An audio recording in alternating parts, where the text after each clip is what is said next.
Hello friends, ഇന്ന് ഞാൻ വന്നിരിക്കുന്നത് ഒരു ഫ്രൂട്ട് സാൻഡ്വിച്ചുമായിട്ടാണ്. അപ്പോൾ അത് വളരെ ടേസ്റ്റി ആയിട്ടുള്ളൊരു സാൻഡ്വിച്ചാണ്. വളരെ പെട്ടെന്ന് തന്നെ ഉണ്ടാക്കിയെടുക്കാൻ പറ്റുന്ന ഒരു സാൻഡ്വിച്ചും കൂടിയാണിത്. അപ്പോൾ നമുക്കിത് എങ്ങനെയാണ് ഉണ്ടാക്കാമെന്ന് നോക്കാം. അപ്പോൾ നമുക്ക് ആദ്യം ഉണ്ടാക്കാൻ പോകുന്നത് വിപ്പിംഗ് ക്രീമാണ്. അപ്പോൾ അതിന് വേണ്ടിയിട്ട് ഇപ്പോൾ ഞാൻ ഇതുപോലത്തെ ഒരു പാത്രത്തിൽ കുറച്ച് ഐസ് ക്യൂബ്സ് എടുത്തിട്ടുണ്ട്. അതിൻ്റെ മുകളിൽ ഇതുപോലൊരു ബൗളും കൂടി വെച്ചെടുക്കുകയാണ്. അപ്പോൾ ഈ ബൗളും ഈ വിസ്കും ഞാൻ ഫ്രിഡ്ജിൽ വെച്ച് നന്നായിട്ട് തണുപ്പിച്ചെടുത്തതാണ്. അപ്പോൾ നമ്മൾ ഇതുപോലെ ചെയ്യുവാണെങ്കിൽ നമുക്ക് പെട്ടെന്ന് തന്നെ വിപ്പിംഗ് ക്രീം ഉണ്ടാക്കിയെടുക്കാൻ പറ്റും. ഞാനിപ്പോൾ ഇവിടെ വിപ്പിംഗ് പൗഡർ വെച്ചിട്ടാണ് വിപ്പിംഗ് ക്രീം ഉണ്ടാക്കിയെടുക്കുന്നത്. ഇനി നമുക്കിതിലോട്ട് വിപ്പിംഗ് പൗഡർ ചേർത്ത് കൊടുക്കാം. ഞാനിപ്പോൾ 36 ഗ്രാമിൻ്റെ 2 പാക്കറ്റാണ് ഇതിലോട്ട് ചേർത്ത് കൊടുക്കാൻ പോകുന്നത്.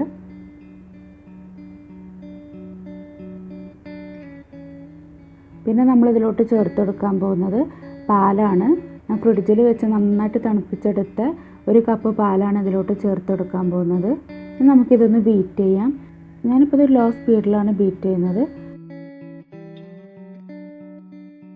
ഇനി നമുക്ക് കുറേശ്ശെ സ്പീഡ് കൂട്ടി കൊടുത്തിട്ട് നന്നായിട്ടൊന്ന് ബീറ്റ് ചെയ്യാം.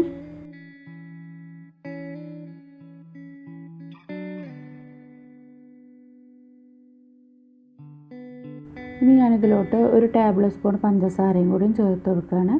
എന്നിട്ട് നന്നായിട്ടൊന്ന് ബീറ്റ് ചെയ്യാം. ഞാനിതിലോട്ട് 1 ടീസ്പൂൺ വാനില എസൻസും കൂടി ചേർത്തെടുത്തിട്ടുണ്ട്. വീഡിയോ കട്ടായി പോയതാണ്. അപ്പോൾ നമ്മുടെ വിപ്പിംഗ് ക്രീം ഇവിടെ റെഡി ആയിട്ടുണ്ട്. ഞാൻ ഈ വിപ്പിംഗ് ക്രീമിൽ നിന്ന് കുറച്ചൊരു ബൗളിലോട്ട് മാറ്റി കൊടുക്കുകയാണ്. പിങ്ക് കളർ കിട്ടാൻ വേണ്ടിയിട്ട് സ്ട്രോബെറി സിറപ്പ് ഒന്ന് ചേർത്ത് കൊടുക്കുന്നുണ്ട്. അപ്പോൾ ഇങ്ങനെയൊക്കെ ചെയ്ത് കൊടുക്കുമ്പോൾ ചിലപ്പോൾ കുട്ടികൾക്കൊക്കെ കഴിക്കാനൊന്നും കൂടി ഇഷ്ടമാവും. അപ്പോൾ നമുക്ക് സ്ട്രോബെറി സിറപ്പിന് പകരം നമുക്ക് ന്യൂട്ടല്ലയോ അല്ലെങ്കിൽ ചോക്ലേറ്റ് സിറപ്പോ ഇത് വേണമെങ്കിൽ ഉപയോഗിക്കാം.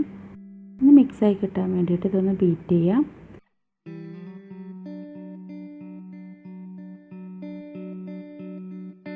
നമ്മുടെ വിപ്പിംഗ് ക്രീം ഇവിടെ റെഡി ആയിട്ടുണ്ട്. ഇനി നമുക്ക് വേണ്ടത് ഫ്രൂട്ട്സാണ്. ഞാനിപ്പോൾ ഇവിടെ ഒട്ടും പുളിയില്ലാത്ത ഏത് ഫ്രൂട്ട്സ് വേണമെങ്കിലും നമുക്കിതിനെടുക്കാം. ഇവിടെ എടുത്തേക്കുന്ന കുറച്ച് മാങ്ങ എടുത്തിട്ടുണ്ട്, പിന്നെ കിവി എടുത്തിട്ടുണ്ട്, പിന്നെ ഡേറ്റ്സ് എടുത്തിട്ടുണ്ട്, ആപ്പിൾ എടുത്തിട്ടുണ്ട്. മധുരമുള്ള ഏത് ഫ്രൂട്ട്സ് വേണമെങ്കിലും നമുക്ക് സാൻഡ്വിച്ചിനെടുക്കാം. ഇനി നമുക്ക് ബ്രെഡിൻ്റെ ഒരു സൈഡ് കട്ട് ചെയ്യാം.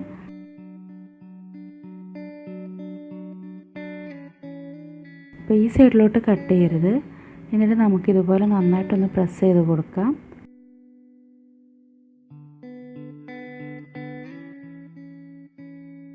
നമ്മളിതിലോട്ട് വിപ്പിംഗ് ക്രീം വെച്ച് കൊടുക്കാം.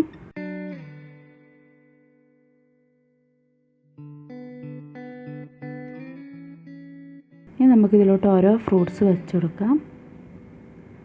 എന്നിട്ട് ഇതുപോലെ നന്നായിട്ടൊന്ന് പ്രസ് ചെയ്തെടുക്കാം.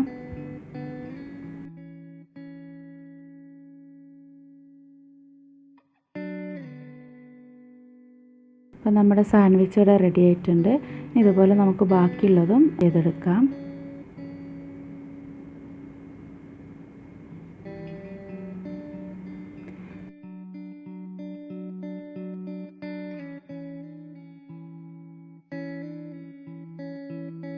അപ്പോൾ ഞാൻ എല്ലാ സാൻഡ്വിച്ചും ഉണ്ടാക്കിയെടുത്തിട്ടുണ്ട്. ഇനി നമുക്കിതൊരു അരമണിക്കൂർ ഫ്രിഡ്ജിൽ വെച്ച് തണുപ്പിച്ചിട്ട് കഴിച്ചാൽ ഒന്നും കൂടി നല്ല ടേസ്റ്റ് ആയിരിക്കും. അപ്പോൾ നിങ്ങൾക്ക് ഈ വീഡിയോ ഇഷ്ടമായാൽ ഷെയർ ചെയ്യുക, ലൈക്ക് ചെയ്യുക. അതുപോലെ തന്നെ ഇതുവരെ സബ്സ്ക്രൈബ് ചെയ്യാത്ത കൂട്ടുകാരുണ്ടെങ്കിൽ സബ്സ്ക്രൈബ് ചെയ്യുക. Thank you.